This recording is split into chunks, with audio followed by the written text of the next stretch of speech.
Bonjour à tous, très heureuse de vous retrouver sur ce plateau. C'est une photographie précise de la Haute-Savoie que nous allons réaliser ensemble au cours de cette émission. Ses forces, ses fragilités, ses défis. Éric Renevier, journaliste à Éco-Savoie-Mont-Blanc, m'accompagne aujourd'hui. Bonjour. Bonjour Fanette, bonjour à tous. Alors chaque année, l'Observatoire départemental entend apporter un éclairage précis sur l'évolution de notre territoire au Savoyard. Démographie, logement, mobilité, économie, occupation des sols ou encore environnement, les enjeux sont nombreux. Oui, les enjeux sont nombreux et on a souvent coutume de dire, Fanette, que la Haute-Savoie est un département privilégié, très dynamique. On va voir avec cet observatoire que c'est globalement vrai. Mais l'observatoire ne sert pas seulement à mettre en valeur les atouts de ce territoire, il sert aussi à bien identifier ses fragilités et aussi à mettre en valeur ses particularités. Et puisqu'on parle de particularités, on peut le souligner, l'observatoire est en lui-même une particularité parce que très peu d'outils, très peu de départements ont un outil de ce type pour aider à la décision. Alors, nous sommes ensemble pour près d'1h15 d'émission. Nous reviendrons d'abord sur cet outil justement assez atypique qu'est l'Observatoire avec Christian Hesson, vice-président en charge de l'économie, Vincent Maillan-Rosset et Vincent César, tous les deux aux manettes de l'Observatoire. Ils nous présenteront les principaux indicateurs de cette année 2020 et en deuxième partie, nous accueillerons 4 grands témoins sur le plateau pour revenir sur cette année si particulière de crise économique, sanitaire et sociale. Oui, et on va commencer avec vous, Christian Hesson, vice-président du Conseil départemental à l'économie, aux solidarités du territoire et à l'aménagement. On l'a dit, très peu de départements ont un outil d'aide à la décision comme l'Observatoire départemental. Vous, en Haute-Savoie, vous vous êtes doté d'un tel outil il y a plus d'un quart de siècle, en 1994. Expliquez-nous un peu pourquoi et à quoi sert cet observatoire exactement. Tout d'abord, bonjour à toutes et à tous. Effectivement, vous l'avez parfaitement relevé, nous sommes un des seuls départements, en tout cas conseils départementaux, à nous être engagés depuis très longtemps déjà sur cette opération de rassemblement de données et d'analyse. 1994, 26 ans. 26 ans déjà que cet observatoire existe. C'est un observatoire qui a évolué dans le temps, effectivement, depuis sa création. Aujourd'hui, il compte 300 indicateurs très spécifiques et très particuliers, choisis. 80 fournisseurs de données pour dire qu'on va chercher très largement l'ensemble des informations qui nous sont utiles. Données socio-économiques, démographiques, vous le verrez tout à l'heure. On a un spectre et un balayage très large de notre territoire. C'est un outil qui a été conçu, créé, qui est financé par le département. Tout d'abord pour mesurer les choses, pour agir en finale, analyser au milieu, on mesure, on analyse, et on détermine ensuite nos actions collectives et individuelles à partir de l'ensemble de ces données. C'est un outil également extrêmement intéressant parce qu'on est aujourd'hui, on le verra aussi sur ce deuxième plateau, dans l'urgence de l'action. Et aujourd'hui, l'observatoire, c'est un peu l'inverse. C'est le temps long, c'est l'observation sur des longueurs de vie de notre territoire pour avoir des actions parfois à court terme, mais surtout à long terme, pour se projeter dans un avenir de ce que pourrait être notre territoire à 10 ans, 15 ans ou 20 ans. Ce sont les tendances lourdes et longues, et ça, c'est extrêmement intéressant pour tous les acteurs locaux. C'est pour cela que le département s'est engagé dans cette organisation. Et comment nous redonnons l'ensemble de ces informations de manière différente ? Aujourd'hui est une journée un peu particulière pour l'Observatoire. C'est une forme atypique. C'est la première fois, effectivement, dans le cadre de la crise du Covid, que nous passons sur l'antenne de Huit-Mont-Blanc. On vous remercie de cet accueil. Ça sera peut-être d'ailleurs quelque chose que nous réfléchirons d'une manière un peu permanente pour l'avenir, mais nous avions d'autres formes effectivement de présentation. D'abord une présentation annuelle avec l'ensemble des acteurs économiques locaux, des acteurs territoriaux locaux, des institutions, des collectivités, dans une grande séance de présentation très longue de nos indicateurs qui se faisait au conseil départemental. Nous avons aussi des extractions qui sont nombreuses et importantes pour les territoires. Nous élaborons des portraits de territoire sur un rayon d'action assez spécifique, de bassin de vie, de syndicats, de SCOT. Et là, nous avons eu 3500 extractions de portraits de territoire. Pour vous dire l'intérêt que portent les acteurs locaux à l'organisation des données que l'on donne. Et puis des extractions qui peuvent être faites au besoin sur des thématiques particulières. Là, ce sont environ 400 extractions par an. Donc vous voyez que c'est un observatoire qui n'est pas immobile et qui n'est pas fait pour une présentation annuelle, mais qui vit tout au long de cette année. On a allié ces dernières années des indicateurs beaucoup plus économiques, on en parlera tout à l'heure, sur des pôles d'excellence économique particuliers de notre département. Voilà en un mot l'organisation d'où nous venons et où nous essayons un petit peu d'aller. Christian Hesson a commencé à en parler, 300 indicateurs, 80 fournisseurs, ce n'est pas uniquement un observatoire départemental, c'est un outil beaucoup plus riche avec beaucoup de partenaires qui y participent. On a évoqué la nouveauté de cette présentation, mais il y a aussi des nouveautés de contenu cette année dans l'observatoire. Vincent Maillan-Rosset, pouvez-vous nous parler un peu de ces nouveautés sur l'Observatoire 2020. Oui, effectivement, il y a un certain nombre de nouveautés, comme l'a pu souligner Christian Hesson. En fait, cette année 2020 va se voir apparaître deux nouveautés particulières. La consolidation de deux observatoires sur des filières emblématiques du département de la Haute-Savoie, à savoir celle de l'image, une enquête que nous menons en partenariat étroit avec Citia, et puis pareil, l'observatoire de la filière outdoor que nous menons en partenariat avec OSV. D'autre part, j'ajouterais que dans les prochaines semaines, on pourra voir sur le site du département une mise à disposition de cette donnée avec une plateforme qui permettra en fait de générer, de personnaliser des rapports statistiques ou de la cartographie personnalisée. Vincent César, peut-être deux mots sur comment ça se passe concrètement. 300 indicateurs, 80 fournisseurs, vous travaillez dessus toute l'année. Oui, c'est un travail qui occupe toute l'année. C'est plus d'une personne qui travaille dessus à temps plein toute l'année. Il y a 4 mots-clés en fait qui sont utiles pour mettre en place cet outil. C'est déjà, M. Hesson l'avait dit, c'est du long terme. On travaille sur des analyses de long terme. On a l'avantage d'avoir un observatoire qui s'est mis en place il y a déjà un quart de siècle. Donc ça nous permet d'avoir une certaine antériorité sur les données et d'avoir beaucoup d'éléments mis en perspective sur le temps long. Le deuxième mot-clé, c'est le partenariat. Vous en avez parlé, effectivement. On a un grand nombre de fournisseurs de données. C'est les chambres consulaires, les services de l'État, l'INSEE, les collectivités locales aussi, qu'on interroge par le biais d'enquêtes.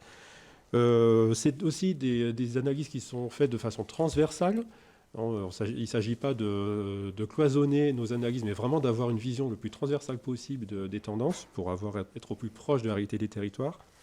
Et enfin, on récupère énormément de données qui sont à l'échelle communale. Donc, on est en mesure de travailler sur des périmètres qui sont très fins et qui permettent de répondre à la majorité des besoins.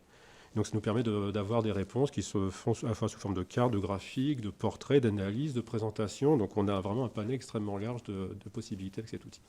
Et je rappelle que toutes ces données que nous vous donnons en plateau, ces éléments, vous sont déjà disponibles en ligne sur le site du département hautesavoie.fr/observatoire. On va vous faire apparaître régulièrement cette adresse au cours de cette émission. Pour entrer dans le vif du sujet, on va commencer avec les premiers indicateurs, ceux de la démographie, une démographie qui se poursuit toujours avec un rythme exceptionnel. On regarde un reportage. C'est tout simplement l'une des croissances les plus rapides du pays. Avec 830 000 habitants, la Haute-Savoie compte 100 000 habitants de plus qu'il y a 11 ans. Une croissance démographique fulgurante qui dure. Plus 30% d'habitants depuis 1999, c'est bien plus que le reste de la France et c'est 11%. Bien que les nouveaux Savoyards restent nombreux chaque année, 7 175 en 2018, la tendance est au ralenti. En 2012 et 2013, ils étaient plus de 13 000. C'est tout de même l'équivalent d'une ville comme Évian qui chaque année pose ses valises en Haute-Savoie. Ces installations se font principalement dans le Genevois, le Bas-Chablais et le nord de la région annécienne, contrairement aux zones de montagne. Deux exemples de soldes migratoires significatifs. Plus 3,8% par an depuis 10 ans à Nédin, juste à la frontière genevoise. Moins 2,5% à Megève. Un temps attractif, l'Albanais et les Aravis voient leur population stagner depuis 3 ans. Un gros quart des nouveaux venus arrivent des départements voisins, la Savoie, le Rhône, l'Isère et l'Ain, 10% de l'Île-de-France, près de 10% des Hauts-de-France et du Grand Est réunis. Enfin, un quart vient de l'étranger. En termes d'âge, les 20-29 ans sont les plus nombreux à bouger, que ce soit pour venir s'installer en Haute-Savoie ou pour en partir. Mais au fil des ans, la population vieillit. L'âge médian est dorénavant de 38 ans et demi. Et la part des jeunes a plongé en 10 ans. Il représentait 1 habitant sur 4 il y a 10 ans, c'est maintenant moins d'1 sur 5. Une population qui grandit fortement, un peu moins fortement qu'avant, mais toujours très fortement. Une population qui vieillit aussi, Christian Hesson. Comment les élus du département utilisent-ils ces données pour ajuster les politiques départementales ? Et elles sont nombreuses, effectivement, les tenants et les aboutissants de cette analyse. Vous l'avez effectivement rappelé. Le solde est en gros de 10 000 habitants par an, mais le solde c'est-à-dire ça compte effectivement les arrivées, les départs, les décès, les naissances. 140 000 habitants en 11 ans sont arrivés sur notre département, c'est énorme. On l'a rappelé dans la vidéo, 30% d'augmentation et de croissance de notre démographie, c'est 11% au niveau national, c'est extrêmement important et ça entraîne effectivement, nous le verrons dans les domaines d'aménagement du territoire, de déplacement, de transport, des choses extrêmement importantes. Vous le disiez, tout ça est analysé et les répercussions sont nombreuses en termes, je le disais, de transport, de déplacement, d'environnement. Nous reviendrons sur une thématique particulière. La jeunesse, oui, le département vieillit un peu, mais reste encore très jeune et très active. 25% de la population a effectivement moins de 20 ans. Et je voudrais vous donner un chiffre effectivement caractéristique. Nous ouvrons plus de 30 classes par an en maternelle et en primaire, ce qui est un signe effectivement de vitalité et de jeunesse maintenue effectivement. Même si la tendance, et là si nous regardons un peu plus loin, la tendance est en train de se consolider et le département vieillit un peu. Alors une croissance démographique, mais pas seulement, cette croissance s'appuie sur différents secteurs, des moteurs de la croissance qui sont assez divers et variés. Et oui, forcément, pour qu'il y ait une telle croissance, il ne peut pas y avoir qu'un seul facteur. Il y a des facteurs qui sont nombreux, qui sont multiples. On met souvent en avant le cadre de vie, bien sûr. On met souvent en avant la proximité de la Suisse et son attractivité. Est-ce que c'est seulement un cliché ou est-ce qu'il y a un fond de vérité à ce cliché, à cette légende, si j'ose dire? Vincent Maillan-Rossès. Alors, effectivement, ce n'est pas qu'un cliché, et j'en veux pour preuve le graphique que vous avez sous les yeux. Vous avez ici l'évolution du nombre d'actifs qui travaillent en Suisse. Depuis 17 ans, le nombre de frontaliers a été multiplié par 2,4 en Haute-Savoie, ce qui est quand même assez considérable. Pour le seul canton de Genève, on compte 97 000 Hauts-Savoyards qui travaillent sur le canton de Genève, sans compter les fonctionnaires internationaux. Donc on a une vraie dynamique qui mûrit dans le temps, depuis plus de 20 ans, ça c'est une évidence, et qui conditionne largement la physionomie de la Savoie telle qu'on la connaît actuellement. Et j'en veux pour preuve aussi cette proximité avec Genève, elle induit une transformation du paysage de la Haute-Savoie. Cette carte, elle était assez emblématique puisqu'elle montre à quel point en fait la mobilité est de plus en plus prégnante dans notre département. D'une façon générale, on se déplace de plus en plus pour gagner son travail, entre son domicile et son travail. Mais plus on se rapproche de la frontière et plus on va travailler de l'autre côté de la Suisse, et plus ces déplacements sont importants. Et donc, c'est un élément qu'il faut vraiment avoir à l'esprit. Et donc, on n'est pas dans le cliché s'agissant de la proximité de la Haute-Savoie avec Genève. Donc quand on parle de la dynamique de la Haute-Savoie, est-ce qu'on pourrait plutôt parler de la dynamique de nos voisins suisses? Est-ce qu'il y a des moteurs internes au département? Oui, il y a des moteurs internes au département. Il y a un actif sur 5 à peu près qui travaille en Suisse. Ça veut dire qu'il y en a 4 sur 5 qui travaillent quand même en Haute-Savoie. Et pour travailler en Haute-Savoie, il y a forcément des moteurs. Alors ces moteurs, ils ne font qu'augmenter la particularité du département parce que ce sont des moteurs qui ont eux-mêmes leur propre dynamique. Alors on peut en parler, hein. Il y a un certain nombre de moteurs que l'on peut identifier. On a le secteur du décolletage, du tourisme, de l'image, de l'outdoor.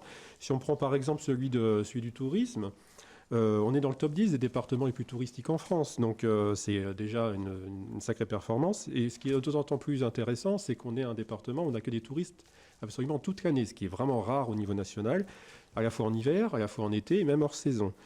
Or, on voit sur le graphique que vous avez par exemple là devant vos yeux, c'est que la fréquentation du département a un petit peu reculé depuis une quinzaine d'années, mais reprogresse à nouveau depuis 2-3 ans, donc c'est vraiment quelque chose qui est assez important. Ce qu'il faut dire aussi sur le tourisme, c'est qu'on est sur un territoire où on a plus de 700 000 lits touristiques. C'est quasiment un lit pour un habitant, un lit touristique pour un habitant.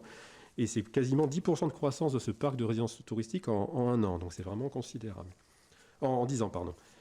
Un autre moteur que l'on peut identifier également, c'est le secteur du décolletage. Le décolletage, donc c'est toutes les industries de mécanique de précision qui gravitent autour de la vallée d'Arve, qui sont issues de l'horlogerie genevoise d'une façon assez ancienne et qui aujourd'hui se sont structurées en un véritable cluster qui s'appelle Montblanc Industrie, Aujourd'hui, la Haute-Savoie, ça représente quasiment 70% du décolletage français. Donc c'est quand même une activité de pointe au niveau du département. Et vous voyez sur le graphique, donc c'est un secteur qui occupe aujourd'hui à peu près 10 000 emplois directs, sans compter les emplois indirects qui gravitent autour de cette activité. Alors c'est une activité qui a connu un peu de perte de vitesse en termes d'emploi depuis une vingtaine d'années. C'est moins 30% de l'emploi direct, mais on voit que l'emploi s'est stabilisé depuis 2010 dans ce secteur d'activité. Et 3 emplois indirects pour un emploi direct. Et en plus, effectivement, il y a des emplois directs qui sont derrière, des sous-traitants, des intérimaires. Enfin, il y a énormément d'emplois qui gravitent autour de ce secteur d'activité. D'autres secteurs qui sont un peu plus des niches de marché, mais qu'il faut quand même qu'on signale parce que ce sont des secteurs qui sont assez emblématiques également, c'est le secteur du sport outdoor. Alors, vous voyez sur le camembert que vous avez à l'écran, ça représente une infime partie des emplois en Haute-Savoie. C'est un peu plus de 3 000 emplois en Haute-Savoie. Mais c'est 3 milliards d'euros de chiffre d'affaires, mais c'est aussi un secteur qui est très emblématique au niveau du département. On a des leaders de l'outdoor en Haute-Savoie. Et c'est également le cas pour le secteur de l'image et des industries créatives, où on a un peu plus de 1700 emplois dans ce secteur d'activité. Encore une fois, c'est une vraie niche, mais ce sont des niches qui sont très emblématiques pour le département. Ce sont des niches en forte croissance et qui contribuent à véhiculer une image du département qui est très dynamique. Une image dynamique, beaucoup d'atouts, Vincent Maillan-Rosset, avec un impact fort en termes d'activité et d'emploi qui se retrouve dans les chiffres du département. Oui, en clair, la Haute-Savoie est un département de travailleurs et j'en veux pour preuve cette carte qui permet de situer la Haute-Savoie par rapport au reste du territoire national. On a le taux d'activité numéro 1 en France, puisqu'on est situé à 80,1%, là où la moyenne française est à 74,1%. Donc autrement dit, on a une population en âge de travailler qui est supérieure à la moyenne nationale. Ça, c'était un élément qu'il faut vraiment prendre en considération. On est un département de travailleurs, mais aussi un département qui est d'une certaine façon préservé du chômage. Je regardais ce graphique, la Haute-Savoie figure sur la courbe marron et on est sur des niveaux qui sont moindres que ce qu'on peut trouver au niveau national. La France est en bleu et l'Auvergne-Rhône-Alpes en gris. Clairement, on l'évoquait tout à l'heure, la proximité de Genève protège d'une certaine façon la Haute-Savoie des niveaux de chômage qu'on peut trouver ailleurs. Donc actuellement, on est situé on a un taux de chômage situé aux alentours de 5,3%, ce qui est assez bas par rapport au reste du territoire. Simplement, on peut voir sur le graphique pour la Suisse et Genève une légère augmentation au début de l'année 2020, forcément, avec la crise sanitaire. La temporalité d'enregistrement des chômeurs en France étant sensiblement différente de celle en Suisse, la réaction des courbes est différente. Autrement dit, il faut s'attendre qu'au semestre suivant, les courbes de la Haute-Savoie, de la France et de la région Auvergne-Rhône-Alpes se redressent. Et d'ailleurs, ce point que je souligne, cet effet lié à la pandémie, eh bien, on peut le voir dans l'évolution mensuelle du nombre de demandeurs d'emploi, où là, pour le coup, il y a une évolution symptomatique du nombre de demandeurs d'emploi en catégorie A. Alors, je rappelle, les personnes en catégorie A, ce sont celles qui recherchent un emploi et n'ayant pas exercé d'activité durant le mois. Et là, on voit clairement un effet pandémie, puisqu'il y a un pic sur cette catégorie-là. Alors, on a un retour qui se fait derrière, mais pas dans les proportions dans lesquelles on est parti préalablement à la pandémie. Alors, vous nous parlez de croissance économique avec les chiffres de l'emploi, du chômage, on vient de le voir. Mais en ce qui concerne les individus, les habitants de la Haute-Savoie, est-ce qu'on peut aussi parler de croissance ? Oui, on a deux exemples simples que l'on peut mettre en avant. Déjà, c'est sur le prix du logement en particulier. Donc, un département qui est en forte croissance, forcément, il y a une pression qui se fait de façon assez mécanique sur les prix, parce qu'il y a une forte demande. Donc, quelque part, les biens qui sont mis sur le marché n'ont en général pas trop de mal à s'écouler. Ça se voit au niveau des prix d'immobilier. Vous avez une carte à l'écran qui vous montre que la Haute-Savoie, dans son territoire, il y a déjà des particularités importantes, mais d'un point de vue général, la Haute-Savoie, c'est le 6e département le plus cher au niveau français en matière d'immobilier. Juste derrière, le centre de la région parisienne et les Alpes-Maritimes. Donc on est vraiment dans le haut du panier en termes de prix. Et on est autour de 3 400 € le mètre carré pour une maison. Donc ça vous évoque peut-être pas grand-chose, mais c'est 80% plus cher que la moyenne nationale. La moyenne nationale, c'est à moins de 2 000 € le mètre carré. Donc c'est quand même pas anodin. Et en plus de ça, à l'intérieur du territoire, on a des territoires, à l'intérieur de la Haute-Savoie, on a des territoires qui sont encore plus impactés. Je pense en particulier donc, au pourtour du lac d'Annecy et puis également aux stations touristiques où on est vraiment sur des niveaux de prix qui sont beaucoup plus importants. Autre manière de montrer le dynamisme au niveau savoyard et dans la vie quotidienne des gens, c'est sur leurs revenus. Les revenus, un peu comme pour l'immobilier, on est dans le haut du panier en termes de revenus en Haute-Savoie, puisqu'on est, le département avec le 4e plus haut revenu de France. Après, il y a aussi des départements du centre de la région parisienne. Donc il y a une forte corrélation, on le sait, avec le fait que l'on soit frontalier. D'ailleurs, les territoires frontaliers autres que Haute-Savoie ont également des revenus importants, que ce soit en Alsace, que ce soit dans le Doubs, que ce soit autour du Luxembourg ou de Monaco. Mais par contre, c'est vrai qu'en Haute-Savoie, il y a ce phénomène effectivement suisse qui accentue la situation. Il y a aussi le fait qu'on accueille une population qui a un niveau de qualification qui est très important, donc avec des revenus qui sont plus importants que la moyenne, ce qui pousse finalement le curseur encore plus loin en termes de niveau de vie. Un département attractif, un département dynamique, un département riche, on peut le dire comme ça, hein, Christian Hesson, c'est plus facile de gérer un département riche. Il est vrai, sans doute qu'il est plus agréable effectivement de faire une péréquation sur un département qui est plutôt riche, effectivement, nous venons de le voir. C'est un département, on le rappelait tout à l'heure, travailleur, innovant, créateur d'entreprises et qui aime l'entreprise. C'est aussi peut-être le gage de notre succès. On voyait tout à l'heure l'influence, effectivement, on allait dire de la Suisse, mais de Genève en particulier, puisque c'est vraiment notre secteur de polarité principale. Genève, oui, mais pas que. On a vu également que nous avions des filières d'excellence et cet écosystème très particulier. Ça n'est pas un hasard quand dans les discussions habituelles, on fait un parallèle entre la Haute-Savoie, la Bavière, en le surnommant la Petite Bavière.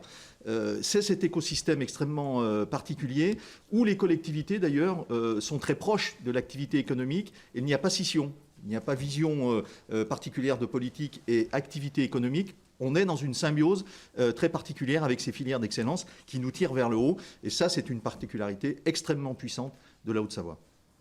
Alors la Haute-Savoie, un territoire atypique, on l'aura compris, un territoire de montagne, un espace particulièrement soumis au dérèglement climatique et à ses conséquences. La pression démographique et économique y est forte. Alors comment on conjugue ces deux forces contradictoires ?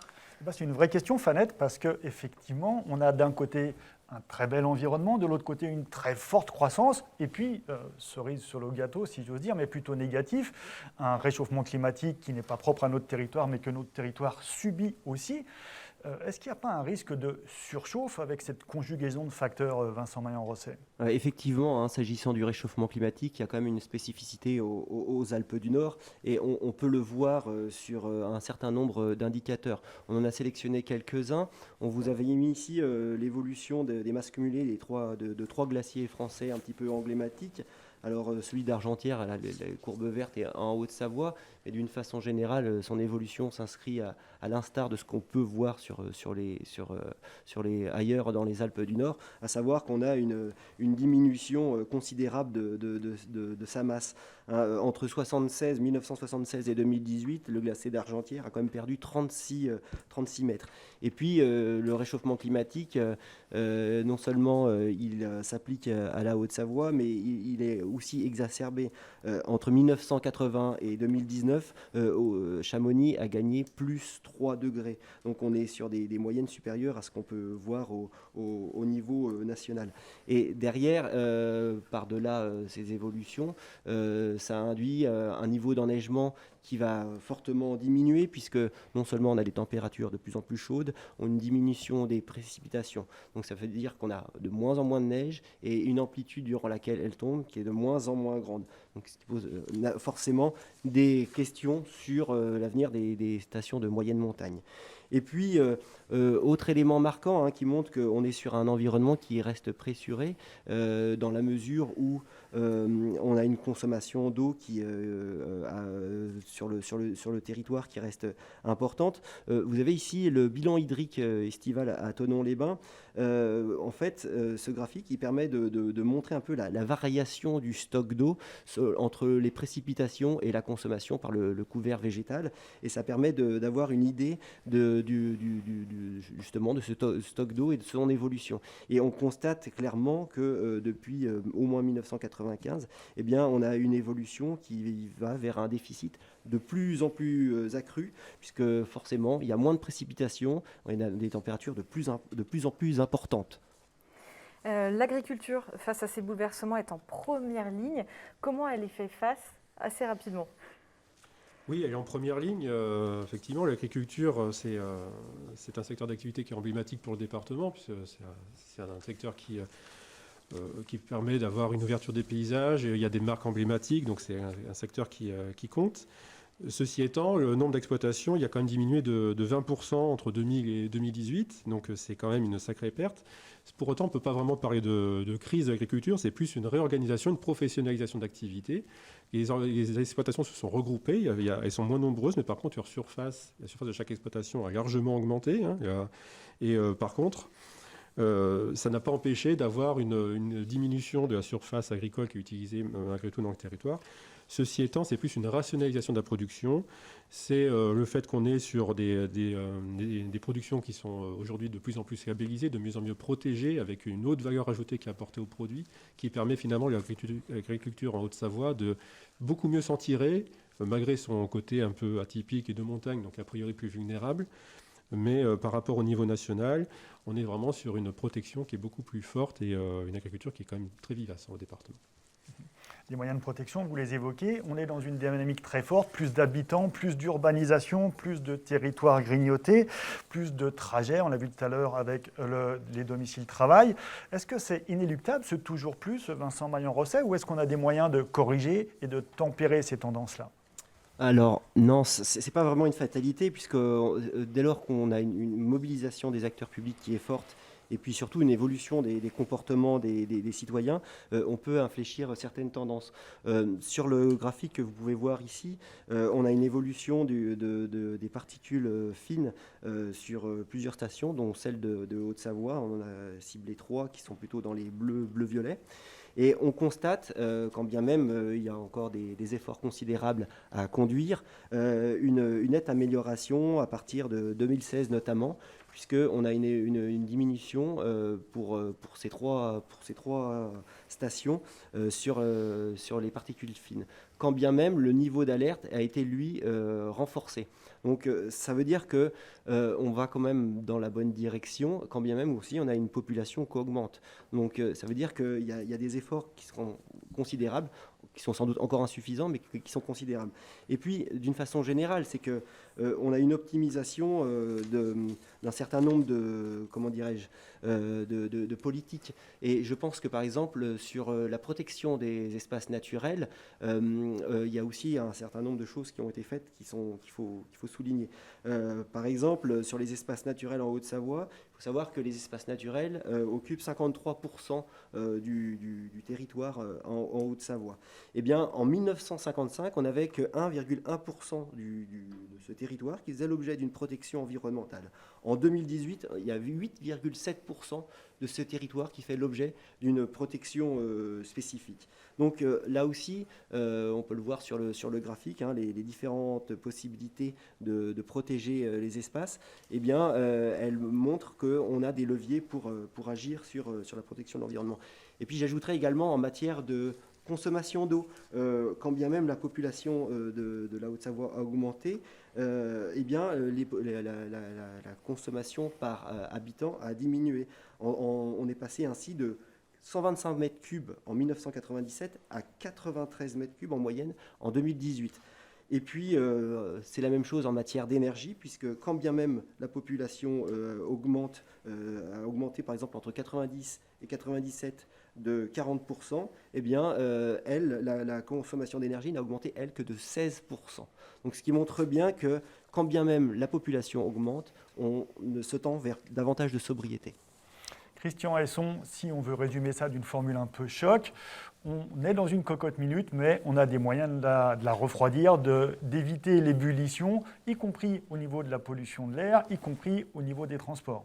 C'est exactement cela. Et le but de l'Observatoire, une fois de plus sur le temps long, c'est de s'apercevoir et de regarder effectivement qu'aujourd'hui, on ne peut peut-être pas être satisfait des résultats qu'on a aujourd'hui, mais sur un temps plus long, on s'aperçoit que les politiques publiques peuvent avoir un véritable effet sur cette organisation. On le disait tout à l'heure, 3,3 degrés en 120 ans à Chamonix. On a presque tout dit dans ces domaines-là. Et le réchauffement climatique, on ne l'a peut-être pas souligné suffisamment, il est encore plus perceptible en territoire de montagne. C'est effectivement de manière quasiment exponentielle par rapport à d'autres territoires. On a les 2 tiers de nos communes qui ont un plan de prévention des risques. Donc déjà, naturellement, sujet à des problématiques de catastrophes naturelles. Si on relève, on a eu un nombre très important dans les 20 ans qui viennent de se passer de déclarations de catastrophes naturelles. Donc on a un phénomène, effectivement. On l'a dit tout à l'heure, attention particulière sur l'eau, l'assainissement. Les politiques du département, c'est 70 millions aux côtés des collectivités pour améliorer et aménager ces sujets-là, notamment 20 à 22 millions d'euros pour l'eau et l'assainissement. C'est aussi l'air. Et l'air, on peut ne pas être satisfait de ce qui se passe aujourd'hui, mais on voit que sur une tendance un peu plus longue, les effets de ces politiques publiques commencent à donner effet. Donc nous sommes condamnés à réussir sur ces sujets-là. Mais aujourd'hui, quelle politique publique n'intègre pas une vraie politique environnementale et écologique ? Et vraiment, en un mot, on évoquait notamment la neige et l'enneigement qui va se raréfier. Il y a une vraie politique tourisme 4 saisons menée par le département depuis quelques années déjà. Évidemment, on l'a bien compris. Aujourd'hui, l'or blanc ne sera plus l'or blanc tel qu'il était hier. Mais on a tellement de territoires magiques et fabuleux qu'on est capable d'accueillir nos touristes en les diluant peut-être sur notre territoire et éviter aussi les concentrations de tourisme qu'on a guère apprécié effectivement, notamment l'été dernier à certains endroits de nos territoires. Donc on a un territoire tellement vaste, équipons notre territoire pour accueillir au mieux l'ensemble de ces touristes. On vient de passer presque une demi-heure à dresser le bilan, on peut dire, à dresser le tableau, mais l'Observatoire sert aussi à se projeter, à aller plus loin, à anticiper. Vincent Césaire, vous nous disiez en préparant l'émission, gérer la croissance est peut-être parfois plus compliqué que de la susciter. Pourquoi exactement et en quoi, du coup, l'Observatoire devient un outil très utile ? L'Observatoire devient un outil utile parce qu'il permet pour savoir où on veut aller, il faut déjà savoir d'où on vient. C'est un peu ce que dit l'adage. Et c'est vrai que savoir d'où on vient, ça permet aussi de bien cibler les enjeux, les points de fragilité, d'anticiper sur les évolutions attendues. Et dans tous les domaines, en fait. Ce n'est pas que sur l'aspect vulnérabilité climatique, mais c'est aussi sur comment la population grandit, vieillit, se loge, se déplace, se divertit, se soigne. Donc c'est vraiment sur tous les sujets différents de la vie quotidienne des habitants. Alors quel pourrait être le plus grand point de fragilité du département ? C'est sans doute le vieillissement de la population qui est le principal enjeu, puisqu'il touche vraiment une partie considérable de la population, et en plus sur tous les territoires. Ce n'est pas uniquement au Savoyard, mais c'est vraiment on va dire mondial. Mais c'est vrai que la Haute-Savoie est impactée au même titre que les autres territoires, et peut-être même davantage, parce qu'on voit que le vieillissement de la population s'accélère beaucoup ces derniers temps. On compte 31% de personnes de plus de 75 ans en plus en 10 ans. Donc c'est vraiment une forte accélération. C'est 32 000 retraités en plus pendant cette période. Donc c'est quand même assez massif. Et ce que l'on peut voir, alors vous avez une carte sous les yeux qui vous montre les zones où cette population âgée s'est le plus développée. Où on se rend compte qu'elle se développe surtout sur la couronne périurbaine d'Annecy, sur le Genevois, le Chablais-Lémanique, donc des zones sur lesquelles, jusqu'à présent, c'était des territoires qui n'étaient pas trop concernés par ce phénomène-là, parce que c'était beaucoup des actifs, beaucoup avec des familles, et c'est de moins en moins le cas. Donc ça pose vraiment une vraie question d'accompagnement de ces personnes-là dans des territoires qui aujourd'hui étaient assez peu pourvus en termes d'équipement pour personnes âgées. On voit aussi au niveau départemental qu'il y a une vraie carence sur ce sujet-là, puisqu'on a un taux d'équipement en lit en Haute-Savoie qui est assez important. On a à peu près 120 places pour 1000 personnes âgées en Haute-Savoie, alors que la moyenne française, c'est 150. Donc on a vraiment un déficit. Et en plus, le déficit augmente parce qu'on n'augmente pas le nombre de lits à la même vitesse que le nombre de personnes âgées augmente. Donc finalement, on est sur un déficit qui se creuse davantage. Vous évoquez la difficulté de suivre l'augmentation de la population pour ces lits pour les personnes âgées. Ce n'est pas le seul thème où on a du mal à suivre, si on peut résumer comme ça. C'est vrai aussi en matière de logement, c'est vrai aussi en matière de formation, Vincent Maillet-Roncet. Oui, l'Observatoire a identifié tout un tas d'enjeux majeurs sur des besoins primaires comme l'éducation, le logement, voire le déplacement. Et on peut le voir par exemple sur le graphique suivant. L'offre post-bac favorise le départ des étudiants en Haute-Savoie. En clair, en 10 ans, la part des Hauts-Savoyards étudiants sur place a reculé de 23%. Et dans le même temps, eh bien, on a le nombre de Hauts-Savoyards étudiants hors du département qui, lui, a augmenté de 55%. Donc, pour vous donner un ordre d'idée, pour situer un petit peu la Haute-Savoie, pour une population estudiantine, on est situé à 1,9% de la population, alors que, par exemple, en Savoie, on est à 3%, en Isère à 8,6%. Donc ça montre véritablement qu'il y a une carence en matière d'offres sur les études supérieures pour le territoire haut-savoyard. S'agissant du logement, il y a aussi effectivement un certain nombre d'enjeux, notamment c'est notamment la possibilité d'offrir à cette population croissante du logement. Et ce qui est intéressant de noter, c'est que le logement collectif cède la place, prendre de plus en plus de place par rapport au logement individuel, et le logement collectif devient la norme. Et on constate qu'il y a une diminution de la taille moyenne des logements, puisque en une quinzaine d'années, on a perdu 1,5 mètre carré par an. Et puis, excusez-moi, simplement en matière de déplacement et de mobilité, on est sur un département très axé autour de la voiture. On est le 7e département qui a la plus grosse motorisation. Et puis, en parallèle de ça, on a des transports en commun qui, notamment par exemple sur le ferroviaire, qui, à l'instar de ce qui se passe au niveau national, ont tendance à perdre en densité, mais paradoxalement, qui sont de plus en plus utilisés. Donc, on a des transports en commun qui sont pas forcément très développés, mais qui sont de plus en plus utilisés. On évoquait les enjeux des personnes âgées, celles des jeunes, des familles. On va s'intéresser aux enjeux territoriaux au sein du département. Finalement, ce sont les stations qui retiennent le plus l'attention, surtout en ce moment. Oui, c'est vrai que chaque territoire a en fait ses atouts et ses contraintes. C'est vrai que les stations font l'actualité en ce moment, et c'est vrai qu'on se rend compte qu'elles font d'autant plus l'actualité qu'il y a le côté hiver avec le Covid qui joue son rôle. Mais les stations ont aussi la particularité qu'elles finalement elles sont alimentées par un moteur très dominant qui est le ski alpin en fait. Et le fait que le ski alpin soit à l'arrêt en ce moment, ça réinterroge un peu le modèle des stations. Et on voit bien qu'au niveau des stations de ski, on est sur vraiment une situation qui est assez atypique, c'est qu'on est sur un équipement de la montagne, un niveau d'équipement et d'investissement en montagne, notamment pour les domaines skiables, qui est très élevé. On a dépassé les 100 millions d'euros d'investissement dans les domaines skiables en 2019, donc l'année avant Covid. Donc pour une rentabilité qui, forcément, en 2020, n'aura pas été vraiment à la hauteur. Donc les stations de ski visent vraiment une clientèle qui a les moyens de venir skier. Et il y a quelque part une course à l'équipement quelque part entre les stations qui sont concurrentes les unes vis-à-vis des autres. Et en plus, on est sur une concurrence internationale. On voit bien aujourd'hui tous les débats qui tournent autour de tel pays qui a ces domaines, tel pays qui ne peut pas les ouvrir, avec tous les problèmes que ça peut engendrer. Donc on est vraiment sur une stratégie au niveau des stations qui n'est pas seulement au Savoyard, pas seulement local, mais vraiment une stratégie qui est complètement mondialisée, avec une captation d'une clientèle internationale.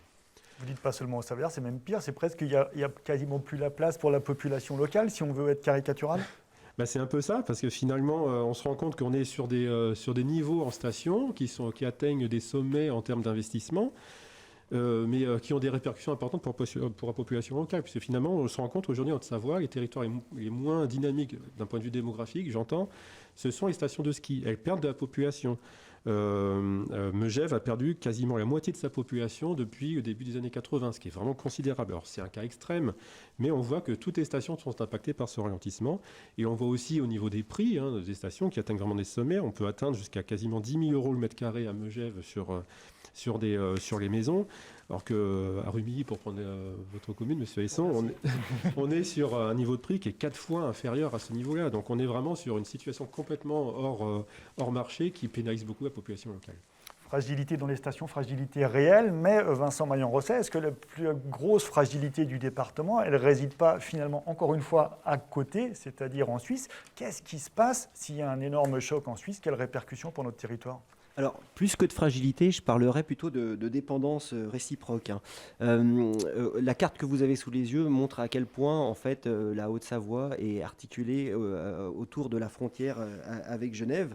Et effectivement, c'est un point de vigilance sur lequel il faut être très, très lucide. Notez que quand même certaines communes de la Haute-Savoie ont quand même 75% comme à Archamps, où ont leurs travailleurs qui travaillent sur le canton de Genève. On est sur certaines communes comme Végy ou Viry sur des taux qui sont de cette importance également. J'ajouterais que cette évolution de l'emploi de l'autre côté de la frontière, eh bien, elle touche tous les secteurs d'activité, hein, que ce soit le secteur primaire, mais surtout secondaire et tertiaire. Depuis 20 ans, on a une augmentation de cet emploi du côté genevois. Et j'aurais tendance à dire qu'on note également aussi, c'est-à-dire que l'arrivée non négligeable de Suisses qui viennent s'installer en France, notamment dans la perspective de devenir propriétaires, puisque en Haute-Savoie, il y a quand même 60% des gens qui sont propriétaires, là où sur le canton de Genève, il n'y en a que 18%. Donc la possibilité de passer la frontière offre justement la perspective de devenir propriétaire. Et voilà, pour conclure, j'aurais tendance à dire que la Haute-Savoie, eh bien, elle pourrait se définir par 3 binômes. C'est qu'elle est dynamique mais dépendante, elle est attractive mais pressurée, mais elle est fragile et protégée. Voilà. Merci pour ces petits mots. Et une réaction, Christian Hesson, ce qu'on voit, c'est qu'on est suisseau-dépendant, mais que l'inverse finalement est vrai aussi. Vous abordez ça comment? Et est-ce que budgétairement, ce n'est pas un petit peu la même chose? Vous êtes en train de préparer votre budget primitif 2021 exactement en ce moment. Et il y a pas loin de 300 millions, je crois, qui sont apportés par la contribution financière genevoise, qui est le résultat des impôts prélevés sur les frontaliers. Ça aussi, c'est une imbrication forte avec Genève. Évidemment, ces 300 millions d'euros, ils sont considérables dans le budget du département, mais comme vous le disiez, ça n'est finalement pas forcément une dépendance de l'un par rapport à l'autre, mais un partenariat qu'il faut élaborer sur l'ensemble des sujets que nous avons vus et vus défiler. Mais la Suisse et Genève, mais pas que. On a vu aussi que nous avions une puissance économique extrêmement et touristique extrêmement importante dans le département. Et pour revenir sur une vision un peu plus large de cet observatoire, on comprend, après ces quelques minutes passées à analyser les problématiques, que c'est un observatoire très objectif. Il n'y a pas de subjectivité ou d'incitation politique à l'intérieur. On est dans de l'objectivité pure et simple. Nous mesurons les choses pour mieux les analyser et pour avoir des politiques publiques au service effectivement de l'ensemble du cycle de vie, parce qu'on a parlé des plus jeunes, de la petite enfance, on a parlé des adolescents, avec les moyens que l'on mettait en place, 2 collèges dans les 10 ans, on a un rythme à peu près effréné de construction de collèges tous les 3, 4 ou 5 ans. On a parlé des étudiants, là on a vu un sujet particulier, l'économie, l'activité, le loisir pour la tranche d'âge des 20 à 50 ans, et puis la problématique des personnes âgées qui va ici d'ailleurs, comme ailleurs, poser une problématique particulière. Le sujet est posé par l'Observatoire. Les politiques publiques, on l'a vu, sont effectivement très efficaces, puisque sur le temps long, on s'aperçoit de résultats, mais nous avons encore du pain sur la planche. Eh bien, merci beaucoup à tous les trois pour ces éclairages. Je rappelle que toutes ces données sont disponibles en ligne sur le site hautesavoie.fr/observatoire. Merci à tous les trois pour cette présentation des enjeux fragilisés et révélés au grand jour cette année. La crise sanitaire que nous traversons a exposé nos fragilités et nos ressources. On en parle tout de suite avec nos prochains invités.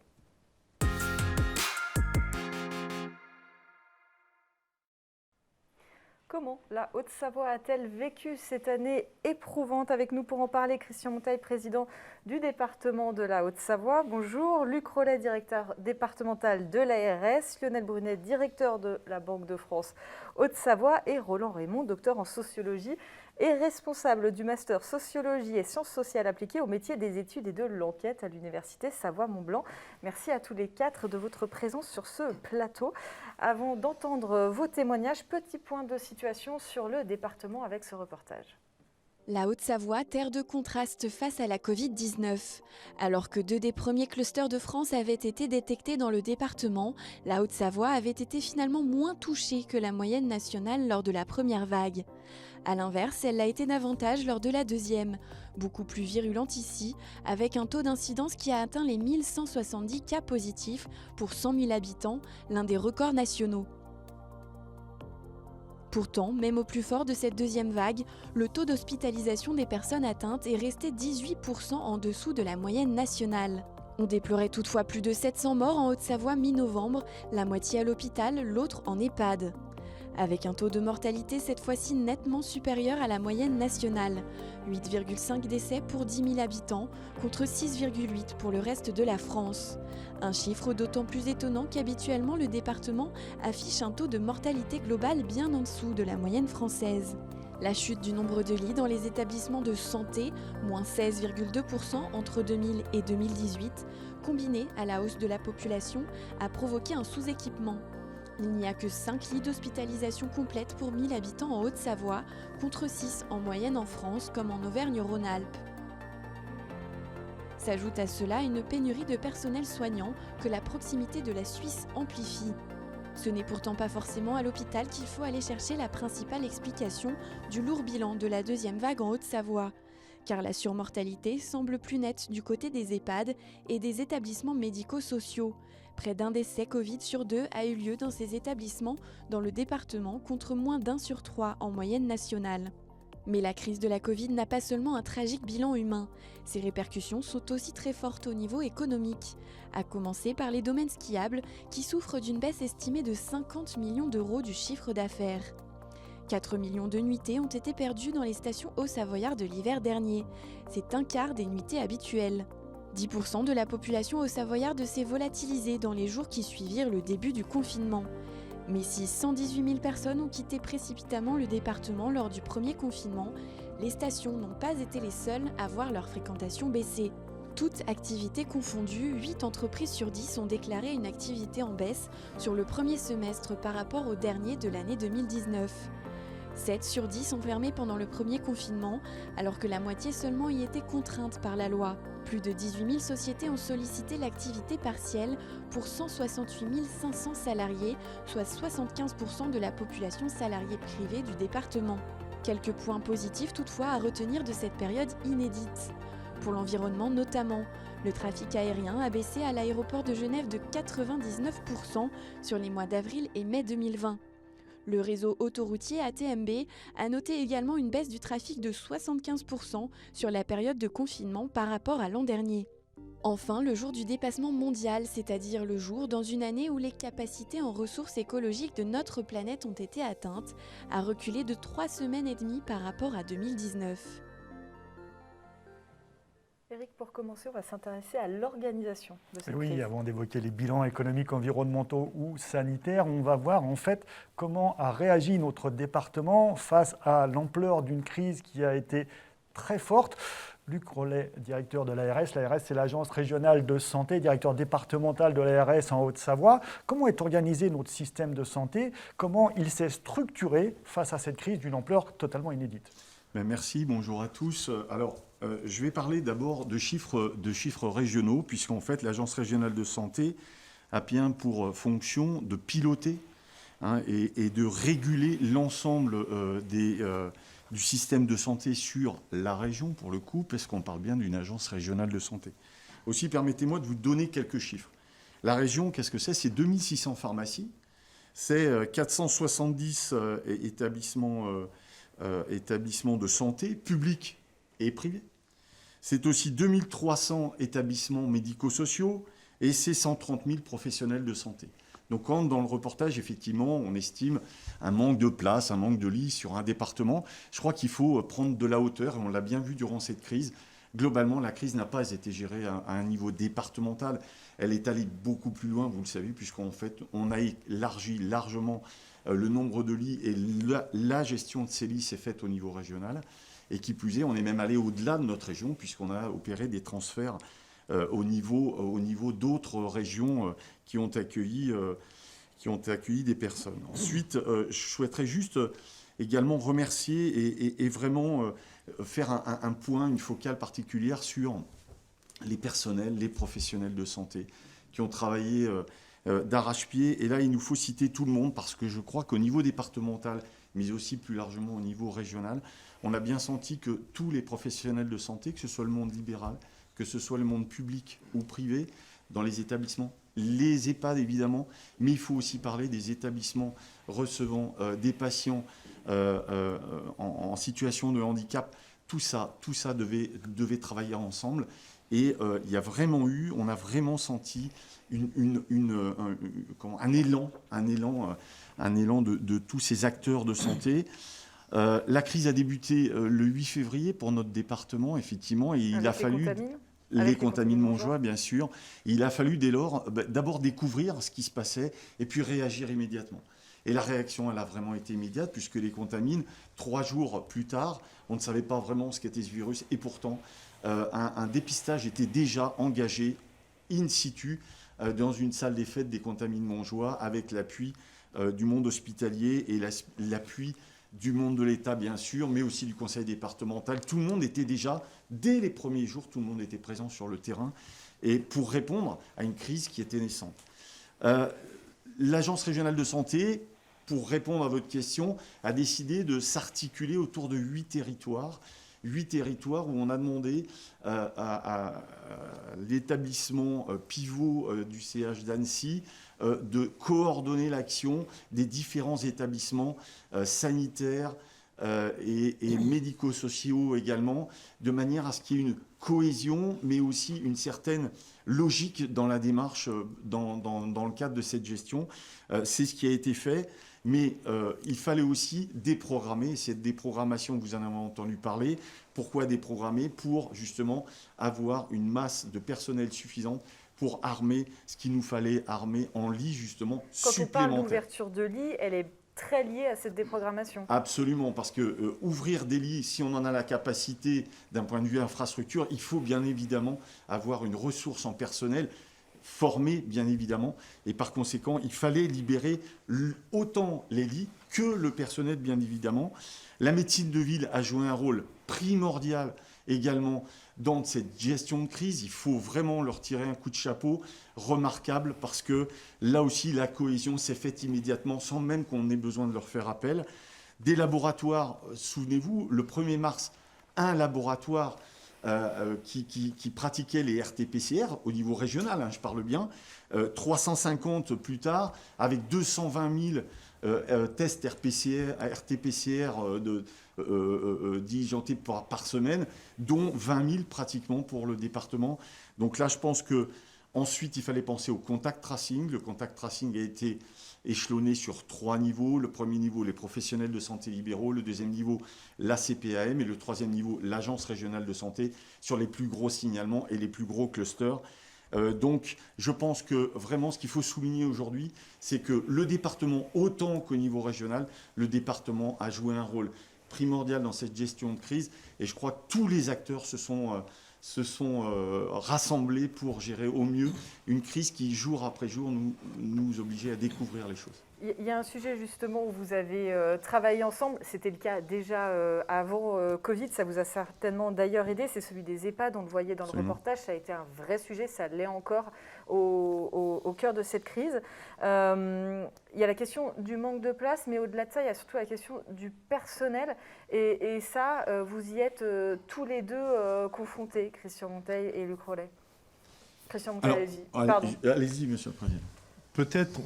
Peut-être avant de parler du personnel, moi j'ai envie de vous dire qu'au premier jour du déclenchement de cette crise terrible sanitaire qui a affecté notre pays et le monde entier et la Haute-Savoie, en relation étroite, permanente, quotidienne avec l'Agence régionale de santé, nous nous sommes déclarés quasiment en état de crise. Une crise où tout le monde a été invité à monter sur le pont pour le département de Haute-Savoie. D'abord, ses propres élus, ensemble et solidaires, qui ont mis en place tous les moyens, d'abord pour protéger nos personnels, liées au contact avec la population, les protéger et maintenir en même temps ce service public indispensable dans le social, dans les collèges, sur les routes et dans toutes nos politiques avec les territoires.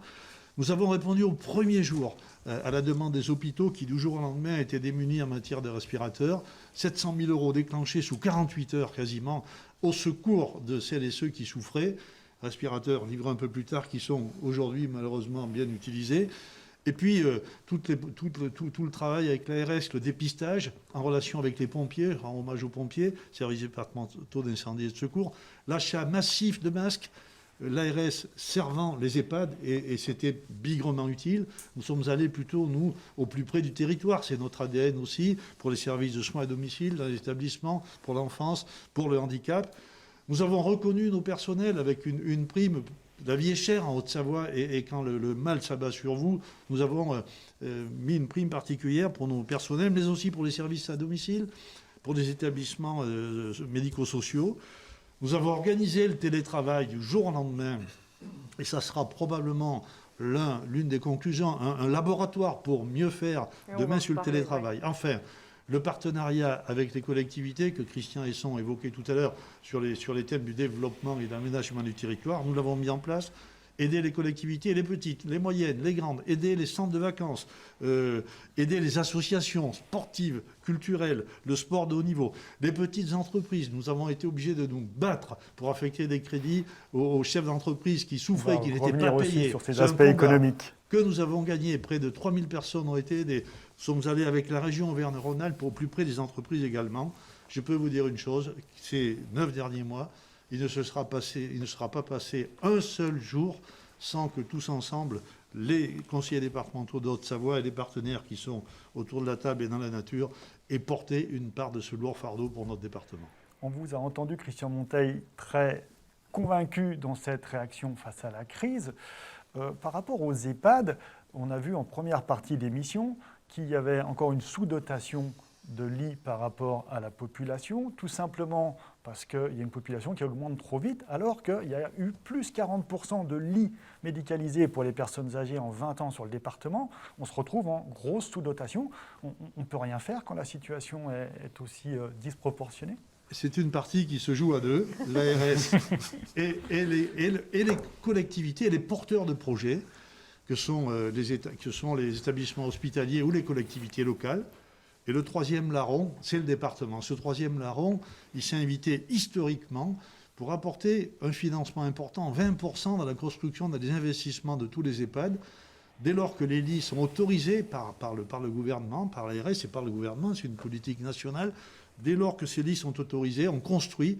Le département apporte une somme, et on est un des seuls à le faire, je peux dire, de 20% pour diminuer le coût de fonctionnement et donc diminuer le prix de journée pour nos résidents. Et en même temps, nous veillons en Haute-Savoie à ce que les chiffres, la dotation des lits globaux en Auvergne-Rhône-Alpes puisse avoir un regard particulier pour un département qui en a besoin. D'autres départements sont plutôt stationnaires en matière de besoins. Et jusque-là, ces dernières années, même si nous n'avons pas suffisamment de place, nous avons un dialogue avec l'ARS qui est intéressant. N'oubliez pas qu'à ce jour, des lits d'EHPAD sont fermés parce que nous n'avons pas les personnes pour travailler dans les établissements. C'est un sujet qui est bien plus important encore à mon point de vue. Donc vraiment rapidement sur cette partie de recrutement, le personnel, c'est un vrai sujet. Oui, absolument, et je suis d'accord avec le président du conseil départemental. C'est une évidence, nous avons une difficulté croissante à recruter du personnel. Et pourquoi ? Je crois que le département est magnifique, et ça a été dit en première partie, il est tellement magnifique qu'il attire beaucoup de monde. Mais il ne faut pas oublier qu'on a besoin de personnel soignant, infirmières, aides-soignantes, personnel administratif et médecins qui doivent trouver à se loger notamment. La vie est chère, oui, mais au moins à se loger dans des conditions correctes. Et c'est la raison pour laquelle on a vraiment un mal relevé par tout à chacun de trouver du personnel qui veuille venir s'installer sur le département. Oui. Allez, on va passer aux conséquences économiques de cette crise. Avec vous, Lionel Brunet, directeur départemental de la Banque de France. On a vu la réaction de l'ARS, on a vu la réaction du département. Comment vous, en tant que Banque de France, vous avez réagi face à cette crise? Quelles mesures ont été mises en place pour soutenir les acteurs économiques du département? Alors, tout d'abord, il faut bien avoir en tête que le choc sanitaire a une énorme conséquence économique en France et en Haute-Savoie, naturellement. On estime que c'est bien plus important le choc économique qu'on a subi cette année que celui de 2008-2009. Il faut remonter sans doute à la crise de 29 pour trouver quelque chose de plus, avec beaucoup plus de déflagration, mais pour vous dire quand même l'ordre de grandeur. Donc naturellement, la Banque de France a été mise à contribution, mais j'allais dire, dans le cadre aussi des mesures qu'a décidé l'État pour l'économie, qui ont été décidées rapidement et qui ont été mises en place, j'allais dire, par les services de l'État très rapidement aussi, avec beaucoup de diligence. Alors vous avez effectivement, ça a été évoqué dans le reportage, les mesures de chômage partiel, vous avez le fonds de solidarité, vous avez un certain nombre de dispositifs qui ont été mis en place. Côté finance, banque, il y a eu le fameux prêt garanti par l'État. C'est, pour la Haute-Savoie à ce jour, c'est à peu près 1,3 milliard d'euros qui ont été débloqués auprès des entreprises et des plus grandes comme des plus petites, et beaucoup de plus petites, qui ont été débloqués depuis cette période. Et le rôle de la Banque de France a aussi de réactiver le dispositif de médiation du crédit qui existait depuis 2008, qui était en sommeil parce qu'il y avait beaucoup moins de dossiers, tout simplement. Et la crise économique arrivant fortement, ce dispositif a été remis à la disposition des chefs d'entreprise. Pour la Haute-Savoie, à ce jour, nous avons traité 150 dossiers au titre de la médiation du crédit. Dans un peu plus d'un cas sur deux, on arrive à trouver une solution favorable à l'entreprise. Donc ça, c'est quand même quelque chose d'important qu'il faut signaler, alors qu'habituellement, on en a 15 ou 10 par an. Donc ça vous montre un peu la nature de la déflagration. Ce que l'on peut dire également, c'est que les prévisions de la Banque de France qui avaient été faites fin juin prévoyaient une baisse du PIB de l'ordre de moins 10,3%. On les avait revus en septembre à moins 8,7%, puisque la reprise avait été assez rapide sur la période estivale, beaucoup plus rapide que l'on avait anticipé au départ. Naturellement, le nouvel épisode sanitaire va nous amener à revoir cette prévision, on va dire entre moins 9 et moins 10. Je ne me mouille pas trop, mais c'est un peu l'idée. Ça va dépendre aussi de ce qui s'est passé au cours du mois de novembre et de ce qui va se passer en décembre, naturellement. On est quand même sur une reprise qui, hormis le deuxième épisode sanitaire, était vraiment en forme d'aile d'oiseau, c'est-à-dire une remontée rapide. Et on estime qu'on va retrouver le niveau d'avant-crise, sans doute au niveau de mi- ou troisième trimestre 2022. Voilà un petit peu ce qu'on peut vous dire. On avait interrogé quand même les chefs d'entreprise, puisque nous faisons des enquêtes de conjoncture mensuelles. Nous avions interrogé les chefs d'entreprise en septembre.